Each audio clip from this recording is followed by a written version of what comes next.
Donc, dans cette vidéo, on va créer et déplacer les ennemis. Ils vont se déplacer de gauche à droite dans notre labyrinthe. Il va falloir les éviter facilement. Donc, on est ici. Donc, on a fait déjà notre grille. Notre personnage peut se déplacer dans le labyrinthe. Puis, maintenant, ce qu'on va faire, on va avoir une fonction qui va... on va créer on va générer des ennemis. Fonction générer des ennemis. Pourquoi? Parce qu'on veut pas répéter notre code plus qu'une fois. Donc, on va tout englober ça dans une fonction qu'on va pouvoir appeler. Toutes les fois que je veux créer un nouvel ennemi dans ma page, ben, je vais pouvoir l'ajouter. Puis, possiblement, ce que je pourrais faire, c'est dire à quel endroit position en X, position en Y. Donc, je peux lui dire, ben, quand tu vas le créer, on va le mettre à cet endroit-là. Puis, ça va l'ajouter dans une liste, puis on va dessiner notre liste au fur et à mesure. Donc, si je reviens en haut, je vais juste temporairement fermer les fonctions que j'ai pas besoin. Dessiner fond. Ici. Fait que moi, ce que j'ai besoin en haut, on avait dans nos variables, on avait un personnage, on a les touches. Et là, je vais me faire un tableau d'ennemis. Ennemis au pluriel avec, ça va être un tableau. Donc, à toutes les fois que je vais créer un ennemi, ben, ça va l'ajouter. Puis, je vais décider, après ça, ben, je vais passer au travers de cette boucle-là, puis je vais les dessiner dans mon état de jeu, sur ma grille. Donc, générer ennemi, c'est quoi? Ben, première des choses, ça va être, je vais me faire un ennemi au singulier, ennemi, ça va être, si je suis capable d'écrire comme du monde, ça va être un objet, donc égal à un objet. Qu'est-ce que j'ai fait? Ouais, comme ça, c'est beau. Donc, je vais y mettre sa propriété en X. Ben, on a ici la position en X, Y, position Y. Puis quand je vais appeler cette fonction-là, quand je vais exécuter cette fonction-là, je vais remplacer X par 50, 100, ou peu importe l'endroit où j'aimerais qu'il soit sur ma grille. Puis, en hauteur, 50, hauteur, largeur 50, image, puis comme ça, puis la source d'image de mon ennemi, ça va être 7 images, puis là, comment j'ai appelé mon fichier? Je l'ai appelé ennemi.png. .png. Donc, à date, il n'y a pas grande nouveauté. Puis, je vais avoir mon tableau d'ennemis au pluriel avec un S, .push, on l'ajoute. Mon objet ennemi. Donc, maintenant, je peux par programmation. Admettons, je pourrais dire que j'appelle cette fonction-là une fois toutes les 5 secondes. Ça va créer un ennemi à une position donnée.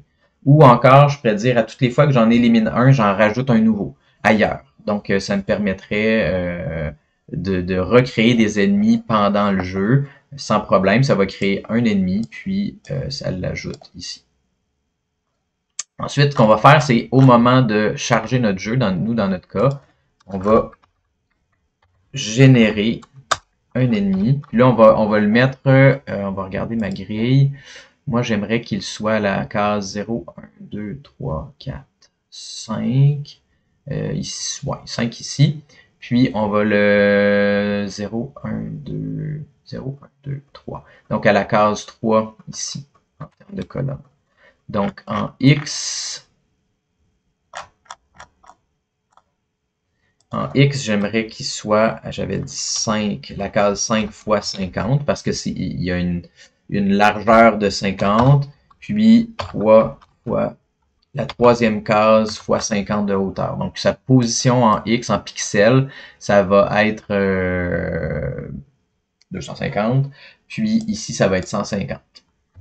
Mais c'est peut-être plus clair pour vous de mettre 250, mais ça correspond à quoi? C'est la cinquième case fois la largeur, puis la troisième case en hauteur fois la troisième rangée fois 50, qui est la hauteur de mon ennemi. Parfait.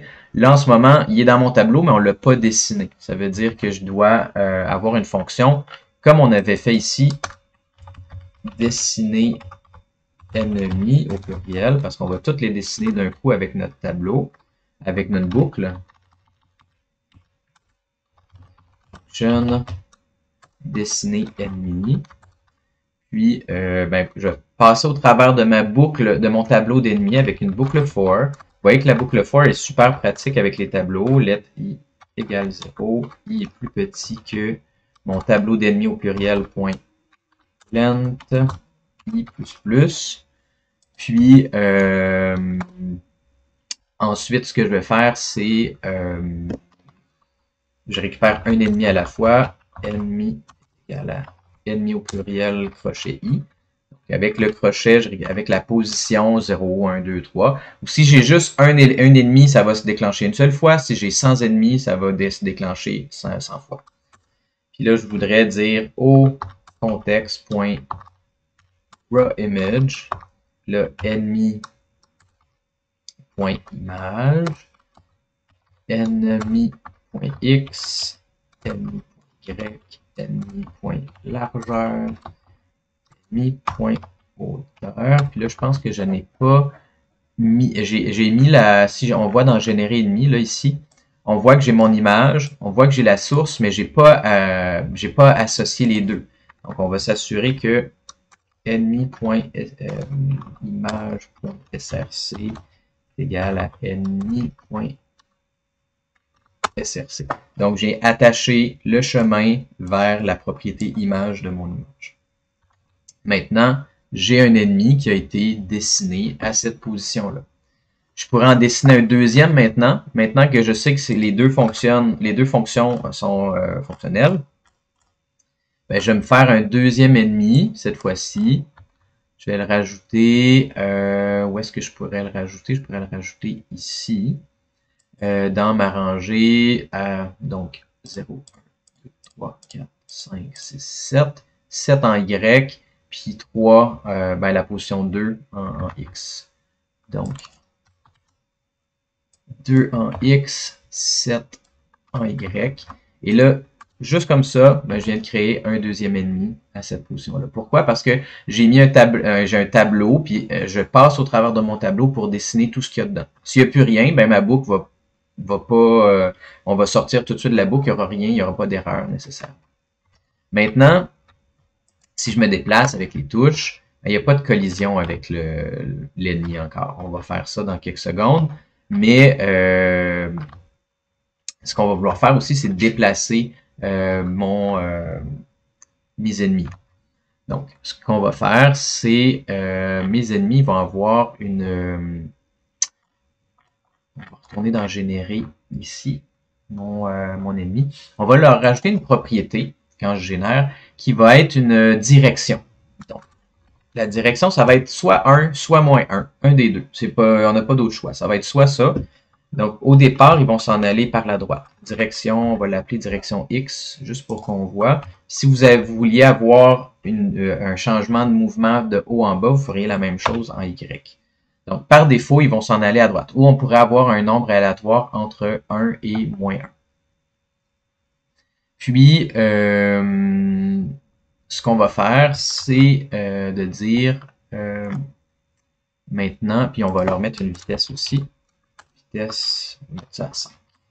Donc, quand je vais vouloir déplacer mon personnage ici, quand je les dessine, je vais déplacer la position en X par la vitesse, multiplié par la direction. Quand c'est positif, l'élément va s'en aller à gauche. Si c'est négatif, l'élément va s'en aller à droite.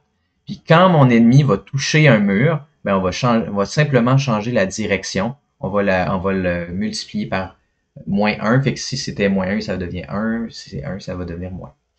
Ça va être plus clair quand vous allez voir là, ici. Donc, au moment de le dessiner maintenant, j'aimerais dire ennemi.x plus égal ennemi.vitesse, comme on a fait. Mais là, cette fois-ci, je vais multiplier par ennemi.direction en x. Maintenant, là, mon personnage, il va s'en aller à droite. Mais là, il faut qu'il rentre en collision. Okay? Donc, si, même chose, ennemi.x c'est pas ça que je veux faire, c'est si détecter collision entre mon ennemi et une tuile, donc je dois passer au travers de chacune des tuiles. For ici, on va faire, là je suis déjà dans une boucle, donc let j est égal à 0. J est plus petit que tuile.length, j++, puis on va récupérer une tuile à la fois, tuile.crochet j. Si j'ai une collision entre ma tuile et mon ennemi et que ma tuile point type égal à bloc, ce que je vais vouloir faire, c'est juste, au lieu de l'arrêter, ben, je vais juste changer la direction. Donc, ce que je veux dire, c'est que ma direction, il va changer de côté quand il va rentrer en collision avec un mur. Donc, ici, je vais dire ennemi.direction x fois égal à moins 1. Si c'était 1, ça va devenir moins 1. Si c'était moins 1, ça devient 1 parce qu'un négatif fois un négatif, ça donne un positif. Puis, si, comme j'ai détecté ma collision, j'aimerais sortir de cette boucle-là. Donc, je vais utiliser l'opérateur, l'instruction break, qui va arrêter cette boucle-là, qui va continuer à l'ennemi suivant. Bon. Et là, juste comme ça, on a un ennemi qui se promène entre les éléments comme ça, entre d'un mur à l'autre. Cool.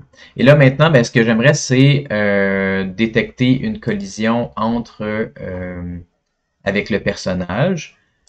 Donc, ici, je vais dire, ben, si, je veux pas une tuile, if, si j'ai un ennemi qui détecte une collision avec le personnage. Donc, si détecter collision entre l'ennemi et le personnage égal à true, ben, le personnage, on va le remettre à sa position initiale. Donc, à sa position initiale, c'était quoi mon personnage? 0,50. Tout le temps détecter collision.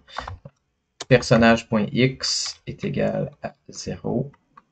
Puis, personnage.y est égal à 50. Ça veut dire qu'il va recommencer au début si je rentre en collision avec mon ennemi. Là, si j'avais des vies, je pourrais diminuer le nombre de vies. Puis si j'ai plus de vie, ben, je suis perdu. Là, maintenant, je vais aller ici. Si ça touche, ben là, mon personnage est replacé au début. Là.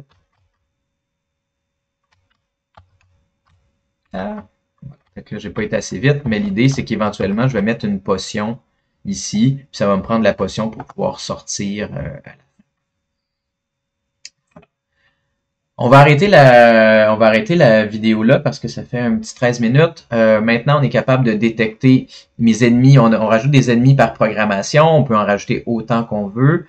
Puis, ce qu'on va faire, c'est maintenant, c'est détecter des objets du jeu. Puis, si j'ai ma petite potion, ben, je vais ouvrir une porte, par exemple. Je vais dessiner ma porte ici fermée. Puis, si j'ai ma potion, ben, la porte va devenir ouverte par la suite.